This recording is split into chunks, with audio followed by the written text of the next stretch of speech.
Health for thank everyone. You. Doctor Amna, जैसे कि आज का हमारा टॉपिक है ब्लड कैंसर, और मैं चाहूँगी कि हम ब्लड कैंसर से पहले मैं अपने सामीन को ये जानना मैं चाहती हूँ कि आप इसको अच्छे से बताएं कि कैंसर या सरतान जिसे हम कहते हैं ये क्या होता है, और जब होता है तो हमारे जिस्म में क्या चेंजेस आती हैं। बिस्मिल्लाहिर्रहमानिर्रहीम। देखिए, बहुत इम्पोर्टेंट टॉपिक है और मैं इनफैक्ट ये कहना चाहूँगी कि एक ऐसा टॉपिक है जिस पे हम बात करना भी चाहते हैं और नहीं भी करना चाहते हैं। उसमें एक जो खौफ होता है लोगों के अंदर इस नाम से ही, कैंसर के नाम से, तो वो एक जनरल पॉपुलेशन में उस चीज़ का जिसका होता है ना कि नाम से ही एक खौफ तारी हो जाना, वो वाला सिलसिला यहाँ पे है। तो इसमें देखिए, कैंसर इटसेल्फ क्या है, बॉडी का एक मैकेनिज्म है, अल्लाह ने हमारी बॉडी बनाई है, उसमें सेल्स ग्रो भी करते हैं और अपनी लाइफ साइकिल पूरी करके वो डिस्ट्रॉय भी होते हैं। ये एक मैकेनिज्म है जो कि नॉर्मली हम सब की बॉडीज में ऐसे ही होता है। सेल्स बनते भी हैं, अपना फंक्शन करते हैं और अपने टाइम, अपने एक्टिविटी को पूरा होने के बाद वो एक फिजियोलॉजिकल प्रोसेस के तहत वो खत्म भी हो जाते हैं। तो ये हर किसी बॉडी में इस तरह से प्रोसेस हो रहा होता है। कैंसर जब हम बात करते हैं तो वही सेल्स जो कि एक नॉर्मल बंदे में अपने टाइम पे ग्रो करते हैं, एक्टिविटीज पूरी करते हैं, खत्म हो जाते हैं, कैंसर में क्या होता है कि वही सेल्स एब नॉर्मली ग्रो करना शुरू कर देते हैं। खत्म नहीं होते देखिए, इसमें दो तीन चीजें, या तो वो एब नॉर्मली इतना ज्यादा ग्रो करते हैं कि उनका जो खत्म होने का टाइम है अगर वो नॉर्मल भी है, तो उसके बावजूद क्योंकि वो ग्रो इतनी तादाद में कर रहे हैं कि उनको खत्म होने में टाइम नहीं, टाइम इतना ज्यादा लग रहा है कि वो फिर बॉडी में उनके जो नंबर्स हैं वो नॉर्मल से कहीं ज्यादा बढ़ जाते हैं। दूसरा मैकेनिज्म ये हो सकता है कि उनकी जो डेथ रेट है या जो अपॉप्टोसिस का प्रोसेस है वो हॉल्ट हो गया है, स्लो हो गया है। यानी जिस टाइम पे उनको अपनी लाइफ साइकिल खत्म करके खत्म हो जाना था वो उस टाइम पे नहीं हो पा रहा है। तो भी क्या होगा कि वो जो एबनॉर्मल सेल्स होंगे वो बॉडी में जमा होना शुरू हो जाएंगे, वो रैपिडली ग्रो करेंगे, उनका टर्नओवर बहुत ज्यादा होगा और वो फिर एक जगह से दूसरी जगह तक पहुंचने में, मल्टीप्लाई होने में उनको बहुत ज्यादा टाइम नहीं लगेगा। तो एक जो मैकेनिज्म है उसमें बेसिकली ये आता है कि हमारे बॉडी में सेल्स एबनॉर्मल तरीके से ग्रो करते हैं, उनकी जो स्टॉप करने वाला प्रोसेस है वो ऑल्टर हो जाता है, वो डिस्टर्ब हो जाता है, तो हमारी बॉडी में वो एक्यूमुलेट हो जाते हैं, जमा होना शुरू हो जाते हैं खतरनाक तादाद में, और फिर वो एक जगह से दूसरी जगह, दूसरे डिफरेंट ऑर्गन्स तक अपनी तेजी से फैल जाते हैं। तो ये आम लफ्जों में जो है मैंने कोशिश की है कि मैं इसको बताऊं। बिल्कुल। अच्छा डॉक्टर, हम ब्लड कैंसर की तरफ आने से पहले देखिए, मेरा एक सवाल है कि कैंसर से आप कहती है ना, ज़ाहिर खौफ आ जाता है, इंसान ना चाहते हुए भी खौफ में मुब्तला हो जाता है। और जैसे मैंने अभी शो के इब्तिदा में बताया कि 40% लोग जो इसमें मुब्तला हो रहे हैं वो हमारी ख़राब तर्ज ज़िंदगी की वजह से हो रहे हैं। क्या ये बात वाकई ही सही है कि हमारी ख़राब तर्ज ज़िंदगी की बहुत सारी ऐसी आदत हमें इस मर्ज में मुब्तला कर रही है? देखिए, इस पे बहुत रिसर्च हुई है और अभी भी कंटिन्यू हो रही है, और ये बात किसी हद तक सही भी है कि हमारे जो लाइफ स्टाइल्स हैं वो एक मेजर रोल प्ले करती हैं किसी भी डिजीज में। अगर आप देखें तो हम कहते हैं, आप मेन जो हमारी एसेंशियल डिजीजेस हैं, डायबिटीज है, ब्लड प्रेशर है, हाइपरलिपिडीमिया है, या किडनी फंक्शंस का खराब होना है, तो उन सारी डिजीजेस में कुछ ना कुछ हमारे लाइफ स्टाइल का अफेक्ट आता है। इसी तरह this is true for cancer as well. हम रिस्क फैक्टर्स जैसे आपने खुद भी बताए, बहुत सारे रिस्क फैक्टर्स हैं और उन पे बहुत हद तक काबू पाया जा सकता है अगर हम अपने लाइफ स्टाइल को मॉडिफाई करें। स्मोकिंग बहुत नंबर वन कॉज है जिसमें आप कहें कि सिर्फ एक कॉन्सेप्ट है कि भाई स्मोकिंग होगी तो लंग कैंसर हो जाएगा। ये सिर्फ लंग कैंसर नहीं, बल्कि और कई तरह के कैंसर्स के लिए रिस्क फैक्टर है। फिर ओबेसिटी, जाहिर बात है, वजन का ज्यादा होना, ये भी रिस्क फैक्टर्स है। आपके जो खाने हैं, वो आपकी किस तरह की डाइट है, जंक फूड बहुत ज्यादा है आपके इस्तेमाल में, ये एक रिस्क फैक्टर है। इस तरह से और बहुत सारे रिस्क फैक्टर्स हैं, जो हमारी फिजिकल एक्टिविटी का बहुत कम होना, यानी आप पूरा दिन बैठे हुए हैं और बैठे हुए ही काम कर रहे हैं, तो आपकी जो एक्टिविटी है, जो मोबिलाइजेशन है, वो बहुत कम है। इन सारी चीजों से जो है आपके ना सिर्फ कैंसर के हवाले से, बहुत सारी और डिजीजेस के बीमारियां हवाले से ये सारे रिस्क फैक्टर्स हैं। अल्कोहलिज्म है, different type of other food intake है, जो कि इसके अलावा फिर आप कहाँ रह रहे हैं, आपका इन्वायरमेंट, ये बहुत इंपॉर्टेंट है। आपके सो ट्रू। इन्वायरमेंट पर पोल्यूटेंट्स कौन कौन से हैं, ये जो नॉइस पोल्यूशन है या आप कहें कि स्मोक पोल्यूशन है, इसका कितना इफेक्ट्स है, इंसेक्टिसाइड्स, पेस्टिसाइड्स, फिर रेडिएशंस कहाँ कहाँ से, कौन सी इंडस्ट्रीज से, किस तरह की फैक्ट्री से, किस तरह वर्क का, प्लेस आपका कैसा बिल्कुल। है? तो वो सारी चीज़ें जो है वो मैटर करती हैं, और वो उनका ज़रूर इम्पैक्ट, देखिए एक तरफ ये कॉज तो है कि भाई सो आपकी ट्रू। जीन्स में ऑल्ट्रेशन होगी, बट ये सारे फैक्टर्स उस चीज़ को एग्जैजरेट करते हैं, जो कि रिस्क फैक्टर्स कहलाते बिल्कुल, हैं। आपने बहुत बेहतरीन बातें बताई हैं। आई थिंक ये वो बातें हैं कि हमें हर दिन हम अपनी लाइफ गुज़ार रहे हैं, तो इन बातों को हमें खुद भी सोचना चाहिए कि इसमें से कोई रिस्क। ब्लड कैंसर की बात करेंगे, सामने हम आते हैं। ब्लड कैंसर को अगर मैं सिंपल वर्ड्स में बताऊं तो देखिए, हमारे ब्लड में 3 तरह के मेन सेल्स होते हैं, जिनको आप red blood cells, white blood cells और प्लेटलेट्स, ये 3 मेन कंपोजिशन है जो हमारे ब्लड में होती है। अब इन्हीं सेल्स की अगर एब्नॉर्मलिटी हो जाए, ओवर वो ग्रो करने लगे, तो वहाँ पे फिर जो है वो खून के कैंसर्स या ब्लड कैंसर्स डिफरेंट फॉर्म्स में ओरिजिनेट होते हैं। वो आपके व्हाइट ब्लड सेल्स की एक्यूमुलेशन भी हो सकती है, वो प्लेटलेट्स की एक्यूमुलेशन भी हो सकती है, और वो रेड ब्लड सेल्स की भी हो सकती है। किसी भी एक सेल लाइन की भी हो सकती है और मल्टीपल सेल लाइन्स की भी हो सकती है। तो वहाँ जहाँ आपके ब्लड सेल्स एब्नॉर्मली ग्रो करना शुरू हो जाए, एक्यूमुलेट हो जाए, जमा हो जाए, नंबर से ज़्यादा प्रोड्यूस होना शुरू हो जाए, तो वो कंडीशंस जो है वो फिर ल्यूकीमिया या ब्लड कैंसर की तरफ लेकर जाती हैं। इसकी टाइप्स भी होती हैं? बिल्कुल, देखिए इसमें हमेशा 2-3 चीज़ों में आपको ध्यान में रखना होता है कि एक्यूट और क्रोनिक में हम इसको डिवाइड करते हैं। क्रोनिक का मतलब ये होता है कि आपको बहुत लंबे अरसे के बाद पता चलता है, आपके बॉडी के अंदर जो है वो डिजीज प्रोसेस स्टार्ट शुरू हो चुका होता है, लेकिन उसके सिम्पटम्स क्योंकि इतने ज़्यादा सीवियर नहीं होते, तो वो आप उसको नेग्लेक्ट करते रहते हैं, और इंसिडेंटली कभी सीबीसी करवा लिया तो पता लगा कि भाई डब्ल्यूबीसी बहुत हायर साइड पे है या प्लेटलेट्स बहुत हायर साइड पे है, और एकदम से आप उस वक्त आपको आइडेंटिफाई होता है कि समथिंग इज गोइंग रॉन्ग। लेकिन जो एक्यूट टाइप होती है ल्यूकीमियास की या ब्लड कैंसर्स की, वो मुख्तलिफ होती है। उसमें आपको बहुत शॉर्ट हिस्ट्री, यानी 3-4 हफ्ते की हिस्ट्री, इससे भी कम की हिस्ट्री पेशेंट देता है कि भाई इतने टाइम पहले तक मैं बिल्कुल ठीक था। तो वहाँ पे आप बिल्कुल अलर्ट हो जाते हैं कि अगर इतने टाइम पहले तक बिल्कुल सही, और अचानक से चीज़ें खराब हुई, तो आपको खुद भी बहुत एग्रेसिवली सोचना पड़ता है, क्योंकि जो एक्यूट ल्यूकीमिया होता है वो फिर उसकी प्रेजेंटेशन भी डिफरेंट होती है, एग्रेसिवली बिहेव करता है, और आपको उसको ट्रीट भी एग्रेसिव करना होता है। तो एक्यूट में जब हम बात कर रहे होते हैं तो वो एग्रेसिव डिजीज की बात कर रहे हैं, एग्रेसिव ल्यूकीमियास की, जिनको फौरन से ट्रीटमेंट स्टार्ट होना चाहिए। क्रॉनिक में ये है कि आपको आप इतना अर्जेंसी नहीं होती कि आप फौरन से जो है इमरजेंसी में ले आए और सारी परेशान चीज़ें, होता है और ना वैसे। पेशेंट किस तरह के सिम्टम्स होते हैं यूजुअली। तो ये 2 मेन टाइप्स है जिसमें हम एक्यूट और क्रॉनिक की बात करते हैं। फिर हमारे जो सेल्स होते हैं उनकी डिफरेंट टाइप्स होती हैं। जैसे मैं व्हाइट ब्लड सेल्स की बात करूँ तो वहाँ पे हम लिम्फोब्लास्टिक ल्यूकीमिया और माइलोइड ल्यूकीमिया, ये 2 मेन कैटेगरीज हैं जिसमें हम डिवाइड करते हैं। इनकी डिफरेंट तरह की प्रेजेंटेशन होती है, डिफरेंट डायग्नोस्टिक मेथड्स होते हैं जिनसे इनको आइडेंटिफाई किया जाता है, और फिर इनके ट्रीटमेंट्स भी डिफरेंट है। तो वो तो एक लंबी लिस्ट है कि अगर मैं डिफरेंट टाइप्स ऑफ ल्यूकीमिया की तरफ जाऊँ, लेकिन जो मेन ब्रॉड कैटेगरीज है उसमें हम एक्यूट और क्रॉनिक में डिवाइड करते हैं, डिपेंडिंग के पेशेंट के सिम्टम्स को कितना टाइम हुआ है, और हमारे पास सीबीसी में फाइंडिंग्स क्या हैं, और डिफरेंट इन्वेस्टिगेशंस पे क्या मार्कर्स आए हैं। और दूसरे पॉइंट ऑफ व्यू पे हम मेन जो कैटेगरी है वो लिम्फोब्लास्टिक और माइलोइड ल्यूकीमिया में डिवाइड करते हैं। तो ये मेन जो ब्रॉड कैटेगरीज हैं उसमें हम देख रहे होते हैं। बिल्कुल, आपको सेकंड देखिए डॉक्टर आमना, हम अगर सीबीसी टेस्ट की बात करते हैं, ये इतना कॉमन टेस्ट है। अगर हम बाहर के मुल्कों में देखें तो हमारी पूरे साल की स्क्रीनिंग में ये टेस्ट ज़रूर शामिल होता है। इससे बहुत सारी चीज़ें आपको डॉक्टर को ये पता चल जाता है कि अब हमें नेक्स्ट स्टेप पे करना क्या है। तो हमें जो आपके पास पेशेंट आते हैं कीमिया के, ठीक है, तो वो किन सिम्टम्स के साथ आते हैं? क्योंकि हमने देखा कि सरतान एक ऐसा मर्ज़ है, जाते तो उसके सिम्टम्स ऐसे होते हैं जो हमारी नॉर्मल डेली लाइफ से कनेक्टेड होते हैं, हम उसको इतना सीरियस नहीं लेते। तो किस सिम्टम के साथ लोग आपके पास आते हैं, ताकि मैं चाहूँगी कि सामीन अपनी लाइफ में इन सिम्टम्स का ख्याल रखें, अगर उनको लगता है कोई एब्नॉर्मलिटी है तो अपना सीबीसी तो एटलीस्ट कराएं। देखिए इसमें मैं फिर वहीं से कंटिन्यू करूंगी कि जब हमने बात की कि 2 टाइप्स के ल्यूकीमिया हो गया, एक्यूट और क्रॉनिक। तो एक्यूट ल्यूकीमिया की जब हम बात करते हैं तो उसमें सिम्टम्स क्या होंगे, पेशेंट अक्सर आपको बताएगा कि भाई मैं 3 हफ्ते पहले तक बिल्कुल ठीक था, अचानक मुझे फीवर हुआ, वो बुखार बढ़ता गया, मल्टीपल, ये मैं आपको एग्जांपल्स दे रही हूँ कि जिस तरह से पेशेंट्स हमारे सामने प्रेजेंट करते हैं। बुखार जो है वो सही नहीं हो रहा है, मल्टीपल डॉक्टर्स को दिखा दिया, एंटीबायोटिक्स ले ली, बुखार सही नहीं हो रहा है। तो एक ये चीज़ है कि अनएक्सप्लेन्ड फीवर, इसको आपने इग्नोर नहीं करना है, ठीक है। फिर दूसरी चीज़ है वेट का एकदम से गिरना शुरू हो जाना, लॉस ऑफ एपेटाइट, भूख का ना लगना, वजन गिरना, जिस्म के किसी हिस्से में जो है वो निशानात का उभरना, या हुदूद, या जिसको लिम्फ नोड कहते हैं आप, वो आपके बड़े हो जाएं और आपको जिस्म पे महसूस हो हाथ लगाने से कि भी हुदूद जो है महसूस हो रहा दर्द नहीं हो रहा है। लेकिन हाँ, दर्द भी हो सकता है, टेंडरनेस भी हो सकती है, लेकिन जिस्म के डिफरेंट हिस्सों में हुदूद का बढ़ जाना, या फिर जो है ब्लीडिंग होना, ये भी जब प्लेटलेट्स कम होते हैं तो ऑब्वियसली ब्लीडिंग होती है, तो नाक से, मुंह से, या कहीं किसी भी और साइड से ब्लीडिंग होना, ये सीवियर सिम्टम्स हैं जिनकी बेसिस पे एक्यूट ल्यूकीमिया के पेशेंट हमारे पास प्रेजेंट करते हैं, और वो बताते हैं कि भाई हमने बहुत दवाई ली लेकिन हमारा फीवर सही नहीं हुआ, हमारे जिस्म में निशान पड़े हुए हैं, दर्द हो रहा है, भूख नहीं लग रही, वजन गिर रहा है, कुछ खाया नहीं जा रहा, वोमिटिंग हो रही है और कंट्रोल नहीं हो रही है दवाओं से। तो ये सारी चीजें जब आपके साथ पेशेंट प्रेजेंट करता है ना, तो आप बिल्कुल उसको मतलब बहुत सारे केसेस में सीबीसी करवा के आया होता है, लेकिन बहुत सारे उसमें नहीं करवाया हुआ होता, तो वहाँ पे फिर हम सबसे पहला काम ये करते हैं कि सीबीसी की तरफ जाएं। अगर हम क्रॉनिक की बात करें तो क्रॉनिक में जैसे मैंने बताया कि इंसिडेंटल भी होता है, पेशेंट को कोई सिम्टम्स नहीं होगा, जब पता चल सीबीसी देखा तो डब्ल्यूबीसी प्लेटलेट्स में नॉर्मलिटी है। अच्छा, क्रॉनिक के सिम्टम्स में ये हो सकता है कि माइल्ड फटीग, हल्का फुल्का जो है वो थकावट महसूस करना, कमजोरी महसूस करना, बहुत ज्यादा नहीं कि आपकी डेली एक्टिविटीज बहुत ज्यादा डिस्टर्ब हो रही हो, या ये है कि जीआई के सिम्टम्स हैं जिसमें हल्का फुल्का पेट में दर्द होना या भारीपन महसूस होना, इस तरह के सिम्टम्स, या रात के वक्त हल्का आपको ऐसा लगे कि बुखार बुखार सी कैफियत आ रही है। तो ये सारे क्रॉनिक के सिम्टम्स होते हैं जो कि माइल्ड होते हैं और पेशेंट को इतना हाईलाइट करता भी नहीं है, और ज्यादातर केसेस में वो उस वक्त आइडेंटिफाई होते हैं जब आप उनके ब्लड टेस्ट करवा रहे होते हैं या कोई रेडियोलॉजिकल इन्वेस्टिगेशन करवा रहे होते हैं। बिल्कुल, बिल्कुल आप सही कह रही हैं। बिल्कुल ऐसे सिम्पटम्स हम ज़्यादा और नहीं करते। अच्छा डॉक्टर आमना, अगर हम एज ग्रुप की बात करते हैं, स्पेशली जब हम ब्लड कैंसर, ल्यूकीमिया या उसकी डिफरेंट टाइप्स की बात करते हैं, तो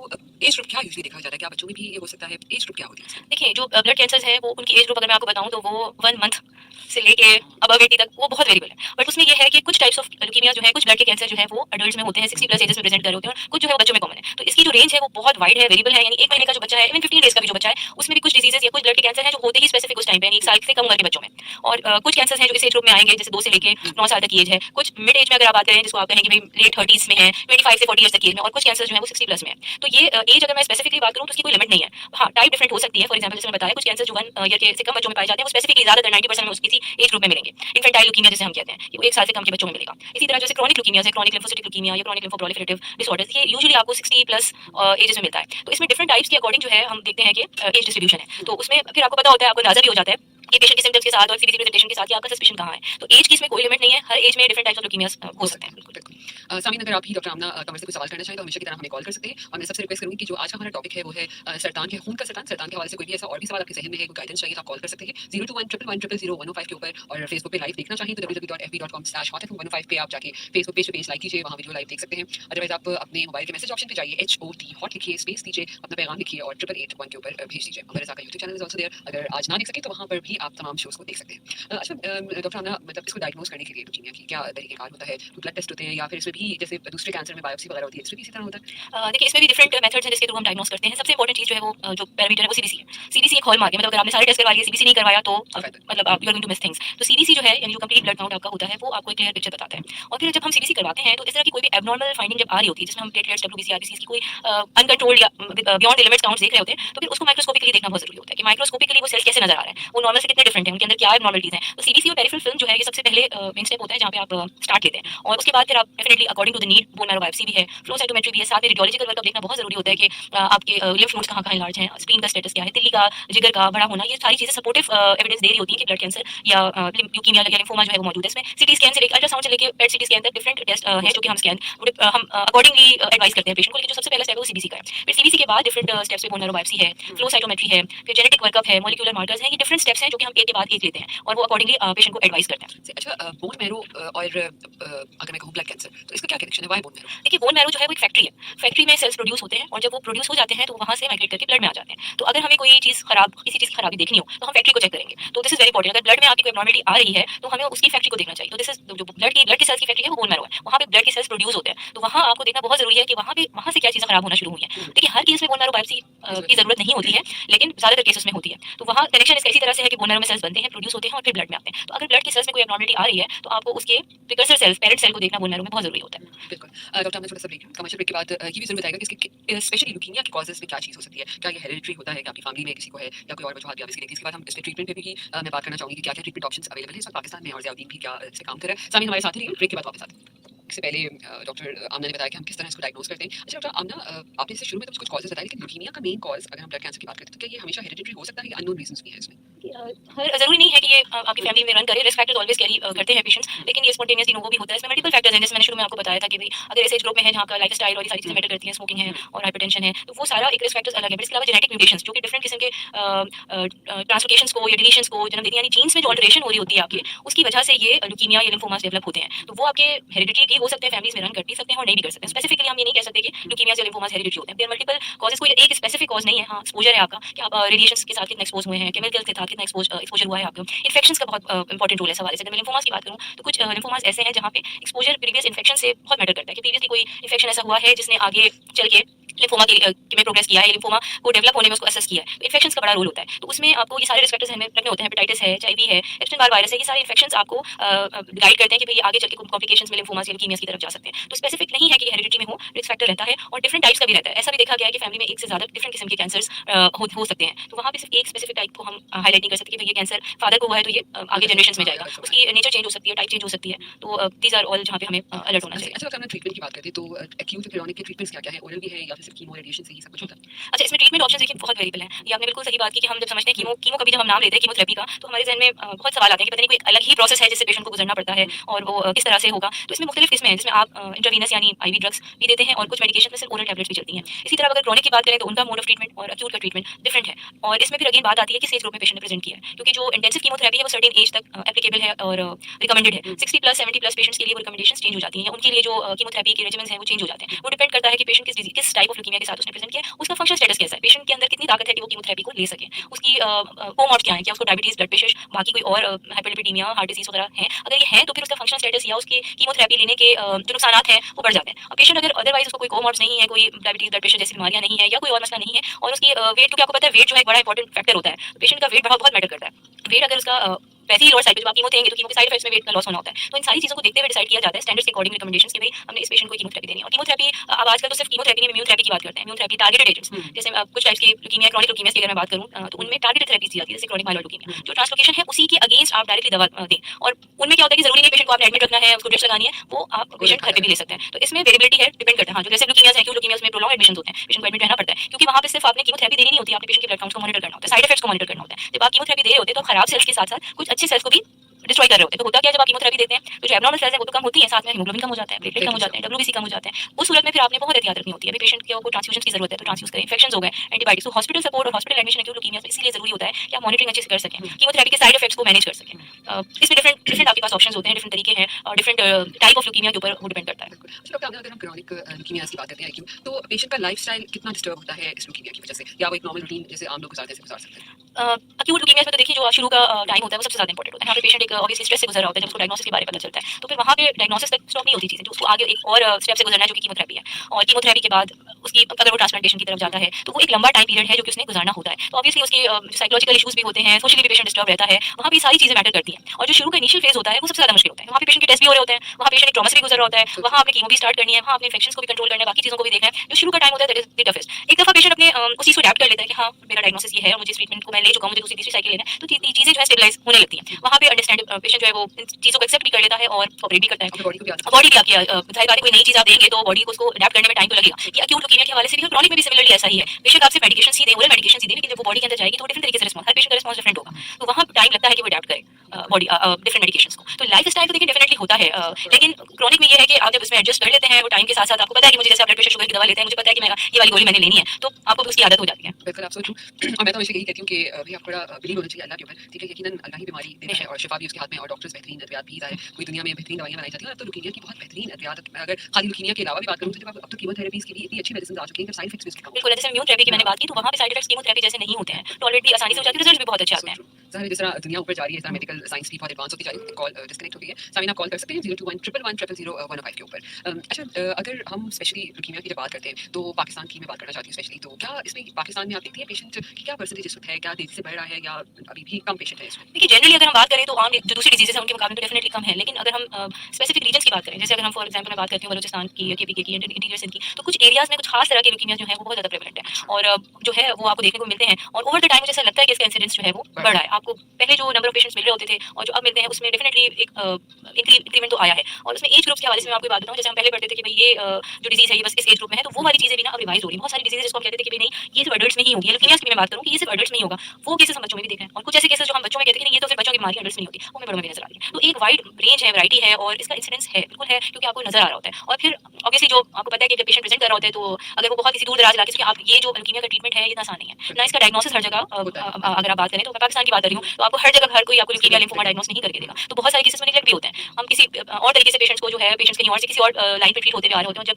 अल्टीमेटली पहुंचते हैं सही जगह पे तो फिर पता चलता है कि भाई ये तो लिम्फोमा है, ये ल्यूकीमिया है, जो कि पहले किसी और लाइन पे ट्रीट हो रहा होता है। तो अर्ली डायग्नोसिस डेफिनेटली बहुत जरूरी है और इस डिजीज का प्रेवलेंस है, बिल्कुल है। अच्छा डॉक्टर, आपने से हम शो से पहले बात करते थे कि आप कोयटा में भी अपनी क्लिनिक्स करिए, तो वाई कोयटा? कोयटा कोई एक रीजन था कि कोयटा को ही आपने चूज किया कि वहां पर क्या ऐसा है कि बिल्कुल देखिए अनफॉर्चुनेटली वहाँ की अगर मैं आपको बात करूँ तो हमारे पास इन पाकिस्तान अगर कराची के जितने भी tertiary care hospitals including south hospital, तो हमारे पास एक bulk of patients from those areas आते हैं। और अगर मैं अपने पास भी पेशेंट्स की वो लिस्ट निकालूं जिसमें लिम्फोमा या ल्यूकीमियाज हैं, तो जो पेशेंट मेरे पास बलूचिस्तान से आ रहे हैं they are top on the top. तो ये प्रेवलेंस देखते हुए ना सिर्फ मैं आपको बताऊं कि ल्यूकीमियाज, लिम्फोमाज, हेमेटोलॉजिकल मैलिग्नेंसीज का ओवरऑल जो रेट है डिसऑर्डर्स का बहुत ज्यादा है। अगर आप थैलेसीमिया की बात करें, आप हीमोफीलिया की बात करें, आप कोगुलेशन डिफेक्ट्स की बात करें, सिकल सेल की बात करें, लिम्फोमा, ल्यूकीमिया, तो ये एक पूरी पॉपुलेशन वहाँ पे ऐसा लगता है कि है। और फिर ये जो हेरिडिटरी डिजीज है जैसे मैंने नाम लिया, थैलेसीमिया है, हीमोफीलिया है, सिकल सेल है, ये फैमिलीज में रन करती है। यानी वो फिर आपको एक मेंबर नहीं, घर के 3-4 लोग अफेक्टेड मिलेंगे जनरेशन अफेक्टेड मिलेंगी। तो वहाँ पे एक सर्च है और ये ऑब्जर्वेशन भी है और आप वैसे भी देखें तो कि एक वहाँ वहाँ के जो पेशेंट्स होते हैं उनमें मेटोलॉजिकल मैलिग्नेंसीज, मेटोलॉजिकल डिजीजेस का रेशियो आम जो हमारे बाकी प्रोविंसेस है वहाँ से ज़्यादा है। अच्छा डॉक्टर साहब, कोई ऐसी रिसर्च इस वक्त दुनिया में हुई है कि अगर हम ल्यूकीमिया की बात करते हैं, जो आपने कहा एक्यूट तो एक अलग चीज़ है जिसको सारा ज़िंदगी आपको उसका ट्रीटमेंट करना है, तो क्रोनिक में कोई ऐसी रिसर्च मौजूद है जिसमें अद्वियात एक अरसे के बाद आप छोड़ सकते हैं या दोबारा नहीं होता है, कंट्रोल हो जाता है? जी, बिल्कुल ऐसा है। क्रॉनिक में जैसे डिफरेंट टाइप्स हैं, तो वहाँ पे भी हम अगर बात करते हैं, जिसमें पहले बात करूँ कीमोथेरेपी, इम्यूनोथेरेपी की, तो हमने कुछ साइकिल्स दी और उसके बाद पेशेंट को असेस किया। ट्रांसप्लांट एक अलग टॉपिक है, जिसपे हम ये वो असेस फिर करते हैं कि बिल्कुल, एलिजिबल है हाँ। पेशेंट या नहीं है, उसकी तरफ लेके जाते हैं। लेकिन पेशेंट जब देखिए कीमोथेरेपी देने का पर्पस क्या होता है? यहाँ रुकना होगा, टाइम चेक आ चुका है। रिसर्च कितनी ब्रेक से पहले की इस पे कोई रिसर्च है कि जिसमें मेडिसिन छोड़ी जा सकती है? हाँ, देखिए जो मैं आपसे बात कर रही थी कि जो कीमोथेरेपी, इम्यूनोथेरेपी या कोई भी ट्रीटमेंट हम पेशेंट्स को दे रहे हैं, तो उसका पर्पस ये होता है। पर्पस क्या होता है कि जो डिजीज़ है, वो कंट्रोल में आ जाए और कंट्रोल में आने के बाद पेशेंट रिमिशन में चला जाए, यानी जो उसका मैरो है, ब्लड है, वो नॉर्मलाइज़ हो जाए। तो जब वो चीज़ टारगेटेड अचीव हो जाती है, तो डेफिनिटली हम उसको कीमोथेरेपीज़ की साइकिल को, इम्यूनोथेरेपीज़ की साइकिल को स्टॉप कर देते हैं। उनके स्टैंडर्ड्स प्रोटोकॉल होते हैं। जैसे हम अगर क्रॉनिक माइलोइड ल्यूकीमिया की बात करें, तो वहाँ पे भी देखिए पहले तो ये होता था कि भई इसका ट्रीटमेंट ही सिर्फ ट्रांसप्लांट है, तो कोई वे आउट ही नहीं था। जब से टीकेआईज़ आए या टायरोसिन काइनेज इनहिबिटर्स आए, तो इन्होंने एक रिवॉल्यूशनरी चेंज लाया है सीएमएल के पेशेंट्स में ट्रीटमेंट के हवाले से। और अब जो लेटेस्ट रिसर्च है, उसमें बिल्कुल ये है कि अगर आपका मेजर मॉलिक्यूलर रिस्पॉन्स अचीव होता है और सस्टेन रहता है फॉर 2 to 3 इयर्स, तो आप फिर उसको आप दे इसको सकते हैं। विद क्लोज मॉनिटरिंग, यानी आपको फिर हर महीने हर दूसरे महीने टेस्ट टेस्ट करा। करवा के इसको स्टॉप किया जा सकता है। तो बिल्कुल हमने बहुत सारे और भी सवाल थे कि जैसे कोयटा से भी सवाल आ रहे हैं। इसमें एक और सवाल था कि सिस्टर मेरी वाइफ का एएनए पॉजिटिव है, एएनए से क्या मुराद है? देखिए एएनए बेसिकली हम ऑटो इम्यून डिजीजेस को स्क्रीन करने के लिए एक टेस्ट करते हैं। अच्छा। बिल्कुल स्क्रीनिंग इनिशियल टेस्ट है। तो अगर पॉजिटिव आता है तो उसके बाद फिर डिफरेंट मजीद स्टेप्स हैं जिसमें हमें देखना पड़ता है कि कौन सी स्पेसिफिक एंटीबॉडीज पॉजिटिव आ रही हैं। और पेशेंट के सिम्टम्स पे डिपेंड करता है, उसकी प्रेजेंटेशन पे डिपेंड करता है, ब्लड काउंट पे डिपेंड करता है। और वहाँ पे फिर हम एएनए जब आता है तो एएनए में भी पॉजिटिविटी जो है वो देखी जाती है कि भाई कितना सिग्निफिकेंटली पॉजिटिव है। और वहाँ पे पॉजिटिव आ रहा है तो फिर आपको फर्दर आगे इन्वेस्टिगेशन की तरफ जाना पड़ता है, जिसमें आप कॉम्प्लीमेंट लेवल्स भी कराते हैं, ईएसआर भी कराते हैं, बाकी डिफरेंट टेस्ट भी हैं। तो सिर्फ पॉजिटिव आना मतलब आप उसको कंक्लूड करेंगे, देखेंगे टाइटल के हवाले से कि भाई सिग्निफिकेंट है भी या नहीं, और फिर आगे इन्वेस्टिगेशंस करवाएंगे ताकि अगर कोई ऑटोइम्यून डिजीज आइडेंटिफाई होती है तो ट्रीटमेंट की तरफ जाया जाए। बिल्कुल। अच्छा डॉक्टर साहब ना अगर जैसे मैंने बीच में कहा कि अगर हम बहुत सारे सिम्टम्स जैसे आपने जो सिम्टम्स बताए वो ऐसे सिम्टम्स यूजुअली हमें ऐसे भी लगता है कि शायद मौसम का बदलाव है, सर्दी है तो कंटिन्यूअस कफ है या फीवर है तो ये मौसम की वजह से हो सकता है। क्या कोई टाइम ड्यूरेशन है 1 हफ्ता या 2 हफ्ते तक बॉडी में अगर कोई ये चेंजेस रह रही हैं तो हमें डॉक्टर से रुजू करना चाहिए? हाँ, जैसे मैंने आपको बताया था कि अगर आपका पेशेंट जो है वो परसिस्टेंट फीवर के साथ प्रेजेंट करता है और कोई वे आउट नहीं मिलता कि भाई ये बुखार है, हर तरह से हमने ट्रीट कर लिया, हर तरह के डॉक्टर को दिखा लिया, एंटीबायोटिक्स दे लिए, लेकिन सही नहीं हो रहा, तो वहाँ आपको इंडिकेशन है। फिर अब दूसरी चीज़ ये है कि ब्लीडिंग। अब ब्लीडिंग तो एक ऐसा सिम्पटम है कि उसमें आपको ऑब्वियसली घर पे आप हर कोई जो है उस पे अलर्ट हो जाता है कि भाई ये क्यों हो रहा है, तो उसने डेफिनेटली डॉक्टर के पास जाना है। और फिर इस वेट लॉस, भूख का ना लगना। लेकिन जो एक्यूट ल्यूकीमिया के सिम्टम्स है ना, वो इतने एग्रेसिव होते हैं, इतने एग्रेसिव होते हैं कि आपको ये टाइम यानी हफ्ता 10 दिन इससे ज़्यादा आप कितना वेट करेंगे। जब वो चीज़ रिस्पॉन्स नहीं करेगी किसी भी किस्म की दवा को, तो आपने फौरन जाना है। और मैं बेस लाइन पे तो सबको एडवाइस करती हूँ कि देखिए जहाँ आपको लग रहा है भाई अब टाइम हो गया है, 5 दिन हो गए हैं, तो सीबीसी तो एक करवा ही लिया करें, एटलीस्ट आपको उससे हेल्प आउट हो जाती जान में है। वैसे ही तो करवाना ज़रूरी है। और अक्सर ये मुझे अफसोस भी होता है कि यानी सारा वर्कअप हो जाता है, सीबीसी नहीं होता। तो सीबीसी हमारे लिए तो समझिए बिल्कुल ऐसा है कि वो हम वहाँ से स्टार्ट करते हैं। तो वो सबसे इंपॉर्टेंट टेस्ट है। तो अगर ये ड्यूरेशन आपकी इतनी प्रोलॉन्ग हो रही है कि जहाँ आपको लग रहा है कि भाई अब वो सीजनल फीवर और सीजनल इन्फेक्शन वाली बात नहीं है, पेशेंट आपके सामने है, वो डे बाय डे डाउन हो रहा है और उसकी भूख मिटती जा रही है, पेट फूल रहा है, उल्टियाँ खत्म नहीं हो रही, फीवर सही नहीं हो रहा है, जिसमें दर्द की कंप्लेंट कर रहे हैं, वो दूध उसके बड़े हुए हैं या जिसमें किसी हिस्से से ब्लीडिंग हो रही है, तो वहाँ आपने अलर्ट होना उसको फॉलो और बिल्कुल डॉक्टर ने ये भी देखा गया कि 1/3 ऑफ ऑल द डेथ्स जो इस वक्त पूरी दुनिया में हो रही हैं कैंसर की वजह से, अगर हम रूटीन की स्क्रीनिंग पे अगर हम रहे तो आई थिंक हम इस पोर्शन को अर्ली डिटेक्ट कर सकते हैं। बिल्कुल, जितना अर्ली आप डिटेक्ट करेंगे उतना अर्ली पेशेंट के लिए अच्छा होगा, क्योंकि देखिए होता क्या है अर्ली पीरियड में जब आप डायग्नोस कर रहे होते हैं तो वहाँ पेशेंट इतना क्लिनिकली खराब नहीं होता, उसकी चीजें होना शुरू हो चुकी होती है, लेकिन उसका वेट एटलीस्ट इतना तो रहेगा कि जब आप कीमोथेरेपी देंगे तो कुछ टॉलरेट कर देगा। पेशेंट अगर ल्यूकीमिया डायग्नोस उसको हो गया है और आप उसको 2 महीने के बाद लेकर आ रहे हैं तो उसकी हालत क्या होगी, क्या वो उस वक्त एलिजिबल होगा या उस पोजीशन में होगा कि हम उसको कीमो भी दे पाएं। तो ये उस वक्त फिर आप जो है ना, मतलब आपके हाथ में चीजें होते हुए भी नहीं होती, क्योंकि आप पेशेंट को देख रहे होते हैं इतना खराब है कि डायग्नोसिस उसके 2 महीने, अनफॉर्चुनेटली डायग्नोस ही अब हुआ है लेकिन सिम्टम्स 2 महीने से थे, तो 2 महीने में तो ल्यूकीमिया बहुत जल्दी प्रोग्रेस कर जाएगा। बिल्कुल। अच्छा डॉक्टर साहब अगर हम बोन मैरो ट्रांसप्लांट की बात करते हैं तो जहाँ पाकिस्तान में ये बोन मैरो ट्रांसप्लांट हो रहा है और मतलब ये क्या होता क्या है इसके अंदर, क्या किसी दूसरे का बोन मैरो लिया जाता है, क्या होता है इसके अंदर? देखिए इसको मतलब हम लफ्ज़ों में कहें तो गूदे की पेवंदकारी जिसको कहते हैं, वो नैरो ट्रांसप्लांट की बहुत सारी ब्लड डिजीजेस में और लिम्फोमास, ल्यूकीमियास में mode of treatment, ultimate treatment जिसको हम कहते हैं वो है। पाकिस्तान में भी इसकी सहूलियत मौजूद है, हर जगह नहीं है, लिमिटेड सेंटर्स हैं जहाँ पे बोन मैरो ट्रांसप्लांट हो किसका रहा बोन है। मैरो लिया जाता है? इसमें आपके पास 2-3 ऑप्शंस होते हैं। देखिए एक होता है ऑटो ट्रांसप्लांट, एक होता है एलो ट्रांसप्लांट। ऑटो में ये होता है कि आपके कुछ डिजीजेस में आपके अपने जो सेल्स हैं उनसे उनकी सफाई करके और उनको आपके अंदर इन्फ्यूज किया जाता है, वो ऑटो कहलाता है। एलो में क्या होता है कि आपके किसी भी सिबलिंग का मैच, यानी जो आपके इमीडिएट बहन भाई हैं उनमें से मैच किया जाता है कि आपका जेनेटिक जो मेकअप है वो किससे सबसे ज्यादा मैच कर रहा है, और उसमें डिफरेंट स्टेप्स होते हैं जहाँ पे हम आइडेंटिफाई करते हैं कि कौन सी जीन्स को सबसे ज्यादा मैच होना चाहिए और कितनी परसेंटेज ऑफ मैचिंग आ रही है। वहाँ उसको असेसमेंट करने के बाद फिर हम कहते हैं कि भाई ये सबसे ज्यादा मैच कर रहा है, तो हम इसके लिए ये वाला डोनर सबसे बेहतर समझते हैं। ये लंबा प्रोसेस होता है, डेफिनेटली इसके अपने प्रोज एंड कॉन्स हैं, लेकिन अब बहुत सारे डिजीजेस में ऐसा है कि आपने अल्टीमेटली जब पेशेंट डिजीज रिमिशन में चला जाता है तो ट्रांसप्लांट एक ऑप्शन है और अच्छा ऑप्शन है, क्योंकि उससे आपकी जो बहुत सारे रिसर्चेस में डिजीजेस में बताया कि लाइफ एक्सपेक्टेंसी अच्छी हो जाती है, तो डेफिनेटली उसको कंसिडर करना चाहिए। और बात यह है कि हमें अपने मुल्क में तो एक्सपेंसेस को बहुत ध्यान में रखना पड़ता है, हर किसी को ट्रांसप्लांट ऑफर नहीं कर सकते, हम बता जरूर देते हैं, लेकिन हमें पता होता है कि पेशेंट आगे उसको ले पाएगा या नहीं ले पाएगा। बिल्कुल आप सही कह रही हैं। कुछ मैं ये समझती हूँ कि हम इस वक्त अंडर डेवलप्ड कंट्री जरूर है, लेकिन यहाँ पर ट्रीटमेंट है ऑप्शन तो मौजूद है, मसला सबसे बड़ा यही होता है कि अफोर्डेबिलिटी का होता है, क्योंकि अब रिसर्चेस तो इतनी आ चुकी है कि हर चीज़ का ट्रीटमेंट इस वक्त मौजूद है। अच्छा डॉक्टर आमना, हमने काफी डिटेल में इस टॉपिक पे बात की, 5 मिनट है, मैं कुछ मिथ्स के ऊपर बात करना चाहती हूँ कैंसर के, क्योंकि ये मिथ्स ऐसी है कि जो बहुत सारी मैं कहूँगी कि तशखीस में रुकावट पैदा कर देती है। जैसे मैं बायोप्सी की बात करना चाहती हूँ, ये पेशेंट कहता है कि नहीं जी मैं बायोप्सी नहीं कराऊंगा, इससे फैल जाएगा, तो वाकई ऐसा होता है? देखिए देखिए ये बहुत सारे मिथ्स हैं, जैसे एक आपने बता दिया कि बायोप्सी। अब बायोप्सी किए बगैर अगर मैं ये कहूँ कि हम कुछ केसेस में तो मैंडेटरी है ना, जहाँ आपने करनी है उसके बगैर आप डायग्नोसिस तक पहुँचेंगे ही नहीं। तो वहाँ फिर आप कैसे आप किसी बीमारी का इलाज करेंगे जब तक आप डायग्नोसिस तक नहीं पहुँचेंगे? और ये वाला जो कॉन्सेप्ट है कि भई इससे फैल जाता है, बिल्कुल गलत है। बायोप्सी आपने अगर वो ऑलरेडी फैला हुआ है तो हर जगह मौजूद है, बायोप्सी करने से नहीं फैल रहा है वो। और बायोप्सी मैंडेटरी होती है क्योंकि देखिए तशख़ीस जब आप इलाज ही उस वक़्त शुरू करेंगे जब आपके पास एक प्रॉपर डायग्नोसिस एस्टैब्लिश होगा। तो बोन मैरो बायोप्सी हो या किसी भी ऑर्गन जहाँ पे ट्यूमर सस्पेक्टेड है वहाँ की बायोप्सी हो, उसको कराने में डरना नहीं चाहिए और बहुत सारे लोग इसको डिले भी करते हैं। तो ये जितना डिले होगा आपकी डिजीज़ उसी तरह प्रोग्रेस करेगी। तो biopsy is the first step. आप बायोप्सी करवाएँगे, उसकी रिपोर्ट आएगी, फिर आपके आगे के जो है इन्वेस्टिगेशंस कंप्लीट होंगी कि भई इस टाइप का ट्यूमर है या इस टाइप का ल्यूकीमिया है, अब हमें इसका इलाज करना है। तो इससे घबराना नहीं चाहिए और इसको ऐसा समझें कि ये ज़रूरी है। हम अगर आपको एडवाइस कर रहे हैं कि बोन मैरो बायोप्सी चाहिए या किसी भी ऑर्गन की, तो उसके पीछे बहुत सॉलिड रीज़न है। ठीक है, जहाँ पे नीड नहीं होती, कुछ डिजीज़ है जहाँ पे हम ब्लड पे डायग्नोसिस एस्टैब्लिश कर लेते हैं, वहाँ बोन मैरो की ज़रूरत नहीं होती। तो हम खुद भी एडवाइस करते हैं कि भई आप ये टेस्ट ब्लड पे करवा लें। लेकिन जहाँ नीड है तो आप उससे घबराएँ नहीं, परेशानी वो आपकी अपनी बीमारी की तशख़ीस के लिए है ना, कि हमें पता लगे और हम फिर उसको क्लासिफाई करें, उसको स्ट्रैटिफ़ाई करें और फिर उसका ट्रीटमेंट स्टार्ट अच्छा, जो ल्यूकीमिया है क्या एक से दूसरे से लग सकता है? देखिए ये कॉन्सेप्ट भी बहुत ही, मेरे पास अक्सर पेशेंट जब मैं ट्रीटमेंट कर रही होती हूँ तो अब आते हैं, वो कहते हैं कि हम साथ बैठ के खाना खा सकते हैं, हम प्लेट साथ वाली यूज़ कर सकते हैं कि नहीं, ग्लास यूज़ कर सकते हैं, बच्चों को गोद में बिठा सकते हैं कि नहीं। ये इन सारी चीज़ों की कोई कॉन्ट्राइंडिकेशन नहीं है। हम पेशेंट के एंड पे देखिए जो एहतियात बताते हैं, उसलिए बताते हैं कि पेशेंट उससे इम्यूनो कॉम्प्रोमाइज़्ड होता है, उसकी जो क़ुव्वत मुदाफ़ियत होती है वो कम होती है। तो इन्फेक्शन हम हो जाता ये कहते हैं कि आप थोड़ा-सा डिस्टेंस पे इसलिए रहें कि भई अगर घर में किसी को हल्का फुल्का नज़ला ज़ुकाम खाँसी छींक अभी आएगी तो आपको इन्फेक्शन लगने का चांस ज़्यादा होगा, उनको नहीं होगा कुछ भी, आपसे वो इस तरह से ट्रांसमिट नहीं होगी, वो आपके अपने एहतियात के लिए होती है कि आप अगर इसका क़ुव्वत मुदाफ़ियत कम है तो आप कोई ऐसा काम ना करें जिसमें ब्लीडिंग का रिस्क हो, जिसमें इन्फेक्शंस लगने का खदशा हो या आपका हीमोग्लोबिन लोअर साइड पे तो ओवर एक्टिविटी ना करें। ये सारी प्रिकॉशंस हैं, बट ये नहीं कि भई वो साथ बैठने से या गोद में बच्चे को बिठाने से या पानी का ग्लास सेम यूज़ करने से ये चीज़ें फैलेंगी, तो ऐसा नहीं है। Thank you so much doctor Amna, बहुत ही हमने डिटेल में बात की। आखिर में मैं सिर्फ इतना कहूँगी कि इसमें भी 3-4 खाने-पीने के हवाले से कुछ सवाल आते हैं कि कैंसर का पेशेंट अगर कीमोथेरेपी कराया या ओरल मेडिसिन अगर कीमो की बात करें तो सीएमएम में ओरल मेडिसिन में नहीं, तो खाना-पीना कितना अहम है और क्या ऐसी चीज़ें, क्योंकि देखा जाता है कि यूजुअली कीमोथेरेपी ड्रग से हीमोग्लोबिन कम हो जाता है। तो कुछ एडवाइस ऐसी करेंगी जिससे आपका मतलब कि खाना-पीना क्या होना चाहिए? देखिए जो ड्यूरेशन होती है जिस टाइम पे कीमोथेरेपी की बात करूँ लग रही होती है तो वो डेफिनेटली आपका एपेटाइट लॉस होता है और भूख खत्म हो जाती है। और अगर आप ओरल मेडिकेशंस पे हैं और क्रॉनिक की मैं बात करूँ तो वहाँ पे ये है कि आप सारी चीज़ें खा सकते हैं, आप उसकी फ्रीक्वेंसीज़ जो है वो करें, थोड़ा-थोड़ा खाएँ, हेल्दी खाएँ, साफ-सुथरा घर का खाना, बाहर के खानों को अवॉइड करें, जंक फ्रूट्स को अवॉइड करें, फ्रूट्स जो आप ले रहे हैं उनको भी पील ऑफ करें, अच्छे से वॉश करें, वेजिटेबल्स को वॉश करके खाने-पीने में कोई इसमें खास तौर पे कुछ चीज़ें जहाँ पे हम कहते हैं कि आपने दवाई लेनी है तो आपने ये कुछ एक आध चीज़ें जो आपने नहीं वो हम खुद बताते हैं। लेकिन जनरली सब चीज़ें आप with in normal range, normal limit आप खा सकते हैं, उसमें कोई ऐसी मानियत नहीं है। क्योंकि ये सवाल इसलिए इंपॉर्टेंट है पेशेंट्स को कि डिजीज़ से ज़्यादा इस चीज़ के बारे में कंसर्न होता है कि मैंने खाना-पीना में कोई एहतियात तो नहीं है। बिल्कुल, नहीं आप बिल्कुल ठीक कह रही हैं। Thank you so much doctor Amna. और